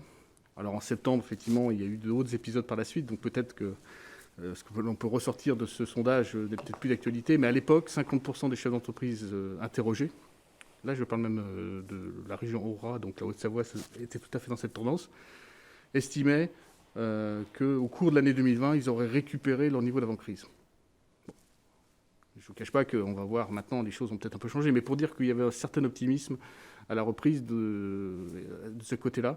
Donc voilà quelques données pour vous dire quand même que toutes les mesures qui ont été prises rapidement ont permis à l'économie de reprendre assez rapidement par rapport au choc premier qui a été reçu. On vient de voir toutes les mesures d'aide publique qui ont pu être mises en place pour maintenir une activité quand c'était possible. Une des principales mesures qui a été mise en place par les entreprises au sein de leur propre service, Roland Raymond, c'est le télétravail. Et vous êtes un spécialiste du télétravail, à la fois spécialiste du changement et spécialiste de l'informatisation des entreprises. Ça a été la solution miracle, entre guillemets, cette mise en place du télétravail? Bonjour d'abord. Disons que j'aurais tendance à dire que c'était plutôt une logique par défaut, contrairement à ce qui a pu se passer dans les années 80 ou 90. Moi, j'avais suivi la mise en place de centres de télétravail, notamment avec l'inauguration qu'il y avait eu à Villard-de-Lans en présence du ministre René Monory. Là, pour tout un ensemble de raisons, y compris de revitalisation des territoires ruraux, il y avait vraiment une politique, une stratégie alternative qui faisait suite à l'informatique, au projet d'informatisation de la société, etc. Là, disons que les choses se sont faites un peu dans l'urgence et dans la douleur, c'est-à-dire qu'il a fallu trouver un autre mode de fonctionnement sans que personne ne soit préparé à une telle massification du télétravail. Alors, il faut être prudent parce que télétravail, ça peut recouvrir beaucoup de choses. Ça peut recouvrir du travail en distanciel, ça peut recouvrir aussi le fait que des gens continuent à travailler chez eux après l'activité. Mais globalement, ce qu'on appelle le télétravail, c'est cette activité qui normalement doit se faire en entreprise et dans le temps imparti, se fait au domicile. Voilà, c'est une tendance qui s'est imposée et par rapport auquel tout le monde n'était pas préparé et qui va générer, et qui génère encore aujourd'hui des souffrances, du mal-être, etc., etc. On constate déjà ça. Oui, alors il n'y a pas de chiffres. Il n'y a pas de chiffres statistiques qui permettent encore de le démontrer, mais on a des remontées de terrain au niveau des entreprises, hein. Notamment la question de la perte du collectif, c'est-à-dire que tout le monde se retrouve un petit peu isolé. C'est aussi le fait qu'on se retrouve il n'y a plus d'espace commun, hein. L'entreprise, c'est quand même un espace commun. La machine à café, c'est typique. Il y a aussi un temps commun qui est en perdition. Donc ça génère un certain nombre de souffrances, sachant que ça se télescope aussi avec une autre difficulté, qui est le fait qu'il faut arriver à tenir ensemble des activités qui sont familiales, privées, et puis des activités professionnelles. Donc techniquement, globalement, ça s'est bien passé, mais psychologiquement, professionnellement, c'est pas aussi simple. Alors oui, vous avez raison d'utiliser le mot techniquement, parce que ce qu'on peut constater, c'est que l'informatisation, le recours à de nombreuses techniques, ça ne permet pas de pallier à ces manques de collectifs. Ça peut poser aussi des problèmes sur la nature même du travail, parce qu'on sait qu'avec l'informatique, par exemple, l'informatique favorise une dispersion du travail, hein, c'est-à-dire à la fois on peut travailler sur d'écran, puis on va recevoir des SMS, on va recevoir des courriels par ailleurs, on est amené à faire plusieurs tâches en même temps, et puis c'est assez fatigant parce que d'une certaine façon, ça démultiplie la question de la concentration, puisqu'il faut être concentré, hein. Vous prenez, par exemple, vous faites un zoom, il faut regarder que tout le monde est toujours là, qu'il n'y a pas de problème au niveau du son, il faut vérifier qu'il y a des chats qui arrivent, etc., etc. Et par contre, ce n'est pas productif en termes d'attention. C'est-à-dire qu'on est beaucoup moins attentif finalement au cœur du travail, au cœur de l'activité, ce qui peut nous amener parfois à une espèce de fatigue, ce qu'on appelle aussi une fatigue de l'écran, hein, mais qui n'est pas uniquement liée au fait que vous avez physiquement devant vous un écran, mais que vous êtes obligé de suivre les choses à travers un écran. Nous, on va essayer d'être attentif au fond et concentré sur le chrono, c'est voilà. ça. J'allais ajouter avec la problématique qu'il y avait les enfants aussi, notamment sur le premier confinement avec la fermeture des écoles. Alors les acteurs socio-économiques qui sont organisés au mieux face à cette situation inédite, la société aussi qui s'est adaptée. Comme tout à chacun, le comportement individuel a aussi été interrogé, mis au défi. Oui, et vous commenciez à en parler, Roland Raymond. Comment les salariés ont vécu ça de l'intérieur, c'est vraiment pas simple à gérer. Il y a un devoir vis-à-vis de l'entreprise, et il y a comment on le vit, et il y a tout ce côté interaction collective qui s'évapore finalement. Oui, c'est ça. Alors, sans doute que ça exacerbe encore une forme d'individualisation du travail, de sorte que il faut être en permanence dans une espèce d'auto-gestion, d'auto-administration, d'auto-organisation des choses. Et alors, vous avez raison de le préciser, c'était encore plus difficile lors du premier confinement parce que du coup, les écoles étaient fermées. Mais là encore, c'est pas simple parce qu'on peut avoir plusieurs personnes de la même famille qui travaillent qui est en télétravail. Il y a aussi, malgré tout, les enfants qui sont pas très loin. Et la difficulté, c'est justement d'arriver à se constituer une niche dans laquelle on puisse travailler. Donc on y reviendra, hein, mais là, par exemple, il y a une forte attention qui est portée à l'habiter, ce qui peut paraître un peu paradoxal, parce que on pourrait se dire, mais pourquoi ça arrive maintenant ? On voit bien l'explosion de l'activité des architectes d'intérieur, l'explosion du chiffre d'affaires des entreprises de bricolage. Bon, tout ça atteste du fait que les gens ont réinvesti autrement, mais l'habiter, mais en même temps, en étant obligés de reconfigurer un peu les relations à l'intérieur de la sphère familiale, mais tout en étant dans ce qu'on appelle une espèce de confronté à ce qu'on appelle une eximité, hein, c'est-à-dire que l'extérieur vient bouleverser, modifier, transformer en permanence ce qui se joue dans une sphère intime. ce que vous nous disiez en préparant l'émission, c'est que globalement, Rapidement. il faut que ça soit pensé, il faut que tout ça soit pensé au niveau global. Il ne faut plus qu'il y ait d'impensé. Il faut qu'on réfléchisse tous ensemble, employeurs et salariés, à comment mettre ça en place. C'est un peu ça l'idée. Oui, c'est un peu ces impensés. Ces impensés sont présents. Ils ne sont la faute de personne. C'est précisément parce que c'est une solution. C'est une situation qui s'est imposée par défaut, qui s'est brutalement imposée et par rapport auquel on n'était pas forcément préparé, quoi. Allez, je me retourne vers vous, Lionel Brunet. Est-ce qu'au niveau consommation, cette crise a changé quelque chose? En tout cas, elle a changé quelque chose au niveau non-consommation, parce que les Français et les Hauts-Savoyards ont beaucoup plus mis d'argent de côté, parce qu'ils ont beaucoup moins dépensé dans les magasins fermés. C'est clair. En tout cas, ce qu'on a pu mettre en évidence, et ce qui a été chiffré, c'est que la crise sanitaire jusqu'au début de l'été a entraîné une forte augmentation de l'épargne des particuliers sur tout le territoire national, puisqu'on a atteint 100 milliards d'euros à la fin du deuxième trimestre. Alors, certaines, effectivement, parfois, c'était de la consommation non faite, faute de combattants, j'allais dire. Mais c'est parfois aussi une attitude vis-à-vis de confiance en l'avenir, etc. Donc, il y a les deux mécanismes qui jouent. Quoi qu'il en soit, il est clair que le moyen, la rapidité avec laquelle l'épargne constituée va se déverser dans le système économique est un des clés de succès aussi, à la fois de la croissance à venir et à la fois aussi de la réussite du plan de relance. C'est-à-dire que voilà, cette épargne, il va bien falloir à un moment donné, sans doute, qu'elle parte dans l'économie à un moment ou à un autre.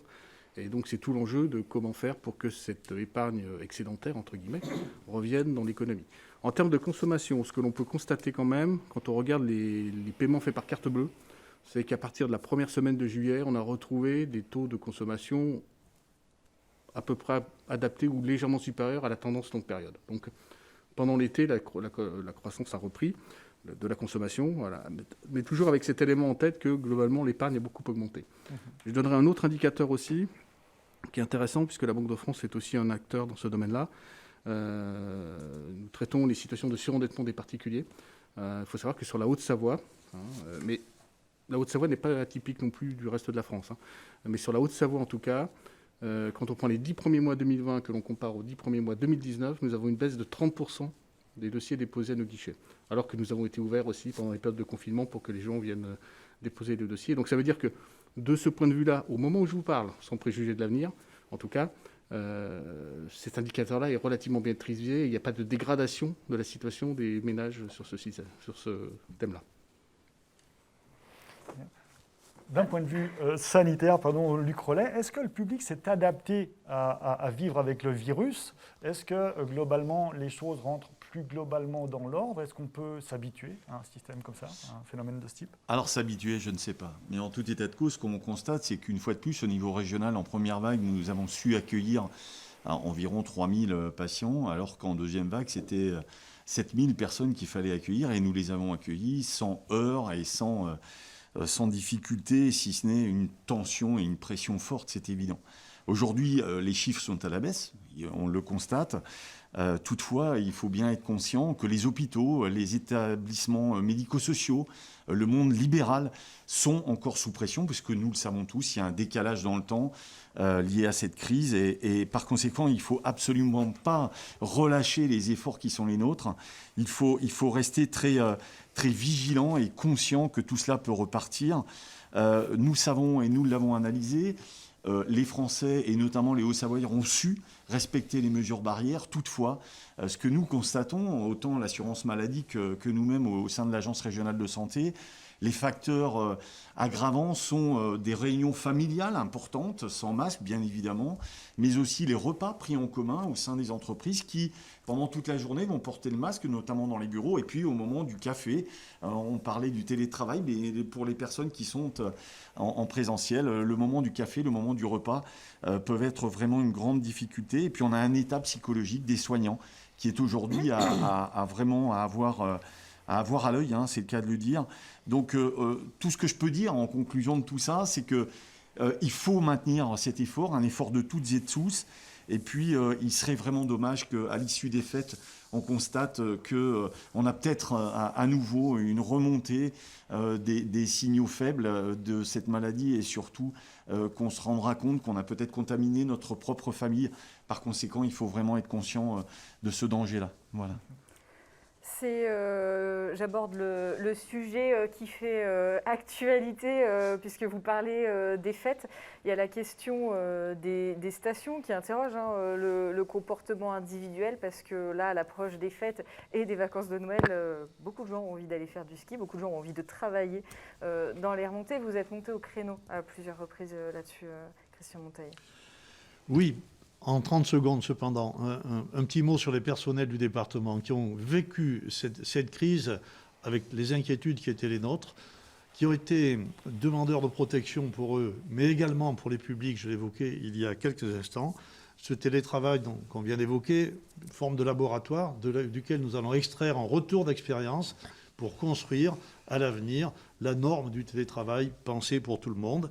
Mais il faut vous dire que j'ai un certain nombre de personnes qui demandent du télétravail et j'ai un certain nombre de personnes qui le refusent. Je veux rester à mon poste avec mes collègues, protégez-nous les uns des autres, mais ne nous renvoyez pas à la maison. C'est un vrai sujet de société qu'on devra partager.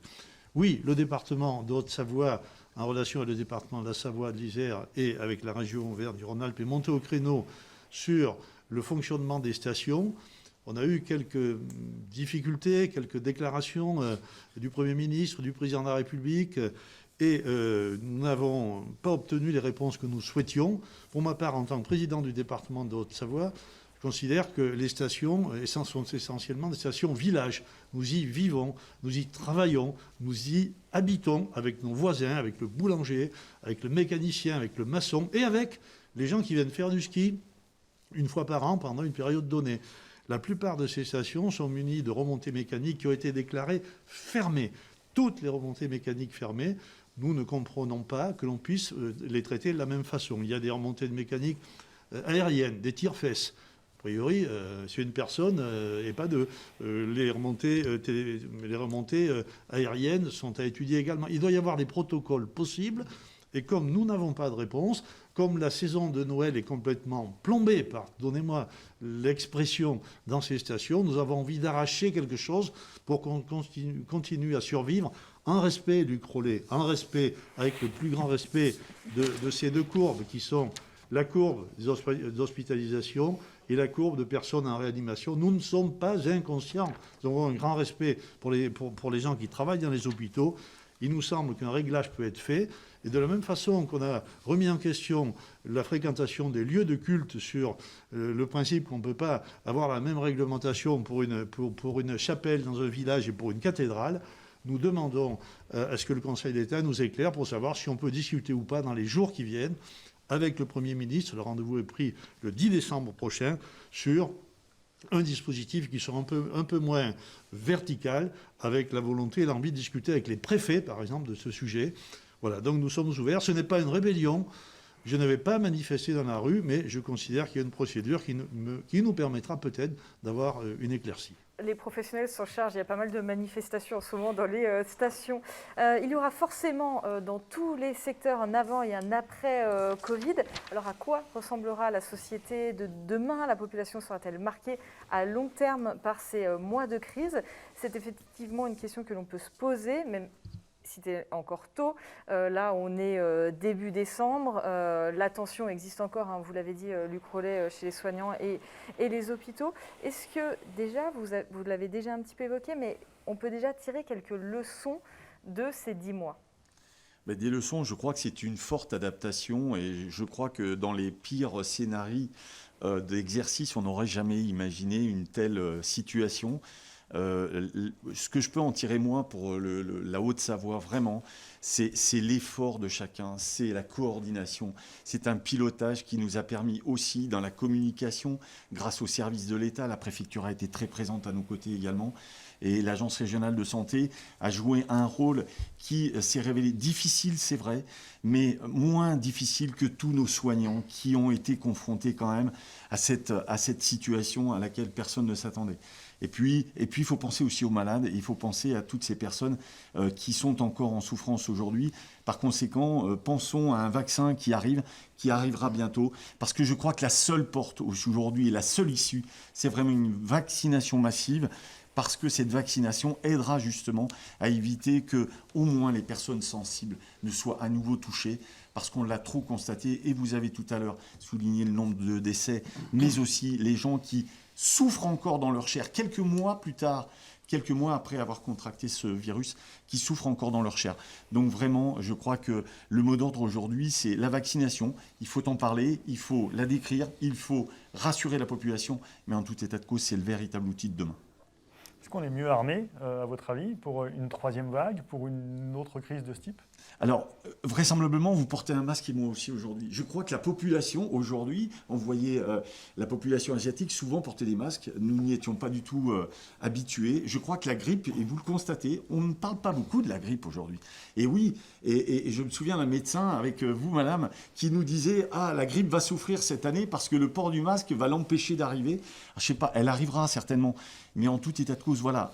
Je crois que la population a pris conscience, mais nous-mêmes, professionnels également, de l'effet d'une telle crise et puis des outils qu'il nous faut mettre en place pour y résister et pour passer, malheureusement, peut-être une troisième vague. Je ne l'espère pas, parce que justement, si la vaccination est mise en place et si les gestes barrières sont maintenus pendant cette période de Noël et de jour de l'an, je pense qu'on évitera une troisième vague. En tout cas, c'est le souhait de tout le monde. Et du point de vue économique, Lionel Brunet, est-ce qu'on est mieux armé à l'issue de ces 2 confinements, de la mise en place de tous ces dispositifs ? Alors, je dirais que les entreprises, le monde économique a fait preuve d'adaptabilité. On le voit avec le deuxième confinement, j'aimerais dire le second confinement, donc on va dire le second confinement par optimisme. Les entreprises avaient des protocoles sanitaires en vigueur dans leurs entreprises. Il y avait des retours d'expérience qui avaient été faits. Donc pour celles, naturellement, qui administrativement peuvent fonctionner, je ne parle pas, hélas, de celles qui ne peuvent pas fonctionner, mais pour celles qui administrativement peuvent fonctionner, le coût du deuxième confinement est moindre que le premier, parce qu'il y a eu un effet d'apprentissage. Et on voit que dès lors que les équipes étaient en nombre suffisant, dès lors qu'il n'y avait pas trop d'absentisme lié justement d'ailleurs au cas contact ou au cas Covid ou aux autres maladies saisonnières, les entreprises ont pu assez bien fonctionner sur ce deuxième confinement. Après, on voit certaines adaptations qui vont peut-être durer. On voit que dans les métiers tertiaires ou dans les métiers support de l'industrie, le télétravail, on l'a dit beaucoup, s'est développé, alors subi ou pas, subi ou volontaire. Donc à la rigueur, ça pose aussi des vraies réflexions pour les chefs d'entreprise à l'avenir. Si je suis chef d'entreprise, que je dois construire un nouveau siège social demain, j'ai 100 salariés, est-ce que je vais le construire de la même manière aujourd'hui que je l'aurais fait avant la crise ? C'est une vraie question. Il peut y avoir d'autres choses qui changent aussi dans le milieu économique, c'est le tourisme d'affaires. On a tous pratiqué Skype, Zoom, avec plus ou moins de succès. Et ça ne s'adapte pas à toutes, je suis d'accord que ça ne s'adapte pas forcément à tous les types de configurations de réunions.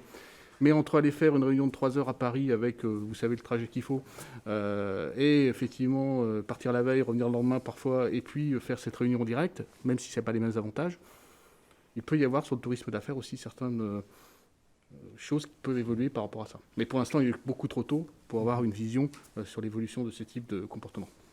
Roland Raymond, rapidement, on a commencé à l'évoquer. Comment vous voyez la suite, et notamment à ce niveau-là, au niveau du distanciel, du télétravail ? Votre mot d'ordre à vous, c'est ne pas rester dans l'impensé, conscientiser la chose, en parler et mettre en place les mesures. C'est ça l'idée ? Oui, je crois qu'il est important qu'on ne soit pas strictement dans le niveau d'organisation un peu théorique du travail. Parce qu'il est important de penser les choses telles que les gens peuvent être amenés à les subir, à les vivre et à les déployer. Alors après, je pense que le président Montel a raison, il peut y avoir plusieurs tendances dans les mois qui viennent. C'est-à-dire qu'il y a des gens qui vont plébisciter fortement le télétravail, et des entreprises aussi, d'autres pas. Bon. En tous les cas, ce qui me semble, c'est qu'il y a un problème qui se pose aujourd'hui, me semble-t-il, c'est que dans les structures qui ont privilégié le télétravail, en fait, on a beaucoup attendu que ce soit les collaborateurs, les salariés qui règlent d'eux-mêmes leurs problèmes d'autogestion, d'organisation, etc., etc. Et là, il y a effectivement un trou dans la raquette, c'est-à-dire qu'il me semble très important qu'aujourd'hui, cette question de l'organisation du télétravail, elle soit pensée d'une manière collective. C'est-à-dire qu'effectivement, si on décide de jouer sur des espaces à distance, en même temps, il faut qu'il y ait vraiment une organisation qui soit prise à l'échelle de l'entreprise, qui soit collectivement assumée pour que la responsabilité ne relève pas uniquement du télétravailleur. Par ailleurs, il y a quelque chose qui est important, c'est que je crois qu'il faut remettre un peu du collectif, un peu remettre du sens commun, voire du bien commun. Et peut-être qu'on parle beaucoup de ces situations de la machine à café. Hein. On sait très bien que c'est parfois le lieu complètement informel où il y a des idées de génie qui arrivent. C'est pas si anecdotique. C'est assez bon. Et il y a une entreprise comme Orange, par exemple, qui essaie de développer justement ce temps-là de manière virtuelle. C'est-à-dire qu'on va avoir des temps de café virtuels. Bon, c'est anecdotique, mais ça donne l'esprit. C'est-à-dire qu'il va falloir essayer, à terme, de redonner cette dimension commune, cette dimension collective à l'échelle du télétravailleur. Et dernière chose, si j'ai encore un tout petit peu de temps, je pense que, puisqu'il y a une espèce de collusion entre le domaine privé et le domaine public, je pense qu'il est important aussi que, y compris les entreprises, prennent en compte ce qui est en train de se jouer au niveau de l'habitat, au niveau de l'habité, pour que les choses puissent, encore une fois, être améliorées autant que possible. Il y a un avant et un après aussi dans les politiques départementales, c'est-à-dire est-ce que cette crise va modifier durablement les compétences peut-être, ou en tout cas les politiques volontaristes du département de la Haute-Savoie? Eh bien, le conseil départemental s'apprête à voter son budget sous 48 heures, un petit peu plus. Nous avons appris lors de cette crise tous ensemble que la mobilisation était possible. Nous avons appris que nous pouvions oublier nos différences lorsque le péril était à notre porte. Nous avons appris que nous avions besoin de communiquer encore plus. Nous avons appris que nous avons besoin de pédagogie ensemble. Le département de Haute-Savoie, le conseil départemental qui se veut solidaire et responsable, poursuivra sur ses traces. C'est une institution de proximité. Et pour moi, c'est presque un révélateur, une révélation. C'est que l'échelon départemental où nous nous connaissons, où nous pouvons échanger, où nous rencontrons régulièrement les uns et les autres, cet échelon, c'est celui où peuvent éclore toutes les questions autour de cette difficulté. Les solutions ne sont pas uniquement à l'échelon départemental. Nous avons besoin de l'État, nous avons besoin de la région et de toutes les participations possibles, de l'économie, des milieux associatifs, etc. Mais pour moi, c'est quasiment une révélation. Cette instance du département, je la défends et je considère que c'est là où se résolvent la plupart de nos équations. Nous devrons être précautionneux, nous sommes des latins. Nous parlons avec nos mains, nous avons envie de nous embrasser, de nous prendre dans les bras pour les fêtes de Noël ou le soir quand on rentre dans notre famille. On a perdu ces habitudes. Je crois qu'il faut garder ces précautions si nous voulons continuer à vivre ensemble dans de meilleures conditions. Dans tous les cas, le rendez-vous est pris. Un budget pour 2021 est programmé. Nous y avons intégré, Luc Rollet, l'accompagnement de l'ARS et de l'État s'il faut monter au créneau.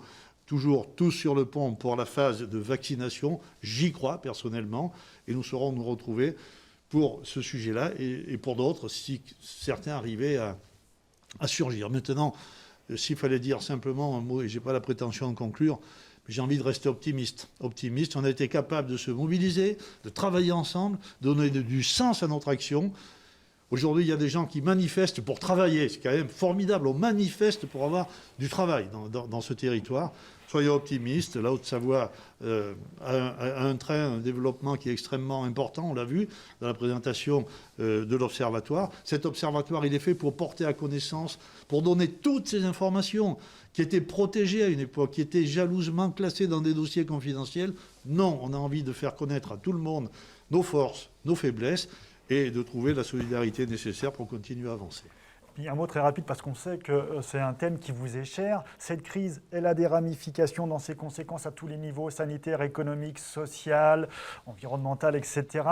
Vous revendiquez depuis 2016 et sa suppression la clause de compétence générale du département. Aujourd'hui, le département n'a pas le droit de s'occuper de tout ce qu'il veut, et pourtant, vous dites que c'est un échelon essentiel.